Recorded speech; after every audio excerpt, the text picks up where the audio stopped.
is really an intriguing story to me.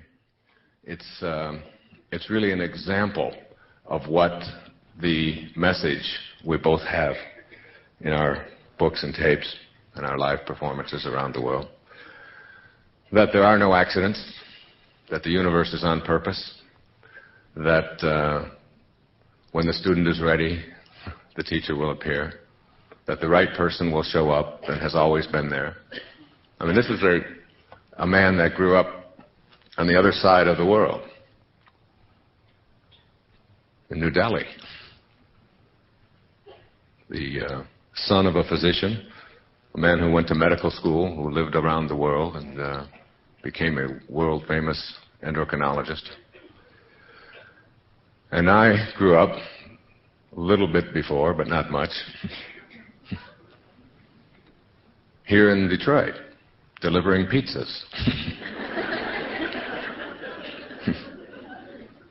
And we come together in a strange set of circumstances when my wife discovers that she has a growth on her thyroid and has gone to several physicians, all of whom have told her that she's going to have surgery and that it could be cancerous.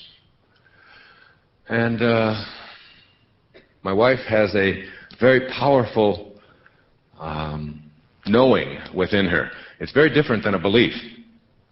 It's beyond believing. It is. I've seen her do it in giving birth to 5 of the births of our children. I was there, and I watched her go into another state of consciousness and literally become some other human being as she went through this process of, without ever complaining, without ever whining, without ever asking for any medication or any help, using this very powerful inner source and teaching me how to go along there with her to do it.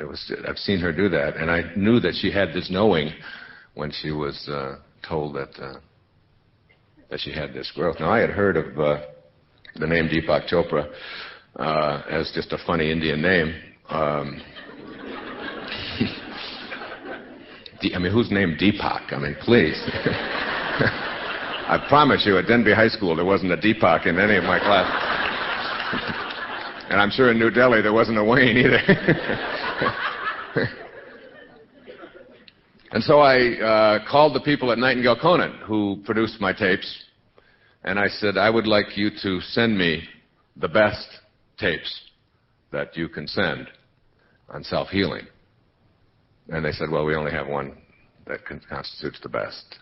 And they sent me Magical Mind, Magical Body. And I listened to them that day. And I turned them over to my wife. And she listened to them. And she said, I've got to meet this man. I've got to ask him about this thyroid thing. And lo and behold, the next Saturday, Deepak and I were on a program together in San Francisco that Louise Hay has been putting on, Visions of the Future.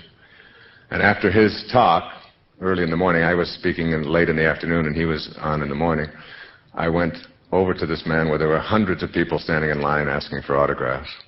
And he stopped and he turned around and he looked at me and he said, I've always respected and admired you. Now, this is a physician. It hasn't ever happened in my life that a physician, an MD, has turned around and said those words to me. And I had an instant, what they call in Buddhism a satori, an instant kind of awakening, a feeling of love for a man that I don't think I'd ever experienced before. It was like a falling in love in a moment. I felt an enormous kinship. I felt that we were brothers who were brought together from different parts of the world. 3 weeks later, we were again on the same program in Seattle, and I told Deepak about my wife's thyroid, and he said, bring her to Seattle. And we flew out to Seattle and spoke again and had lunch. And since that day, we have become fast friends, colleagues, and my new book, which will be out in about 2 months, is dedicated to Deepak. My wife went to the Ayurvedic Health Center in Lancaster, and at the end of a week, with her knowing and with meditation and panchakarma treatments, she had shrunk that nodule down to where it's almost invisible. So there is something that brings people together. Thursday night, Marcy and I had dinner with the 6th man to walk on the moon, Edgar Mitchell. Someone you might want to think about bringing to your church sometime, Michael. A wonderful spiritual man. Dr. Mitchell and his wife Sheila and we were talking in this restaurant, this Thai restaurant in Florida, and he talked a little bit about his experience in space. And one of the things that he said that he had when he was in space was this incredible awakening. When he came back from the Apollo 14 mission in 1971 after walking on the moon, he left the astronaut corps very shortly thereafter because he no longer felt that he was a scientist. He had gone from being a scientist to being a spiritual metaphysician. He had an awareness, he said, that there is an intelligence to this entire system that we all find ourselves a part of. And that intelligence, even though it's invisible, is so powerful and so perfect. He said, I looked to the left and I could see an infinity of perfection. Every single planet and every single star to infinity was perfectly synchronized and in perfect movement, moving at thousands of miles an hour to who knows where and from who knows where, all connected by some invisible thread of nothingness. And he said, I looked to my right and I could see this tiny blue planet about the size of a quarter. And on that quarter, as you looked from the perspective of walking on the moon, were all of our troubles and all of our difficulties and all of the things that we think are so important in a quarter, cumulatively, all 5.5 billion of us on this little quarter.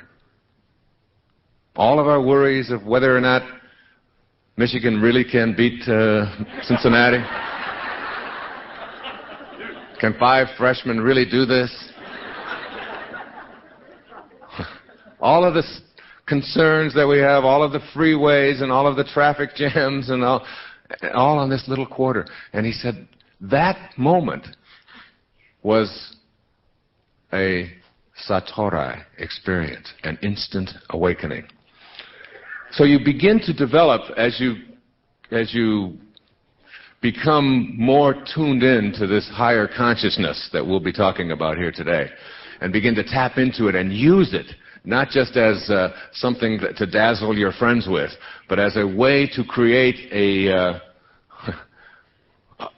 life of miracles.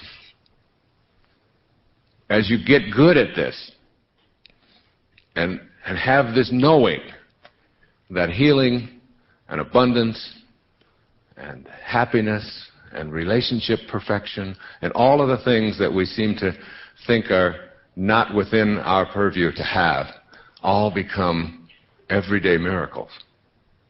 This consciousness, this invisible something or other that winds through it all. We get obsessed in our culture with what you call it. You know, what is its name? We fight wars over what you call it. And it isn't at all what you call it. It doesn't matter what you call it. It doesn't matter what label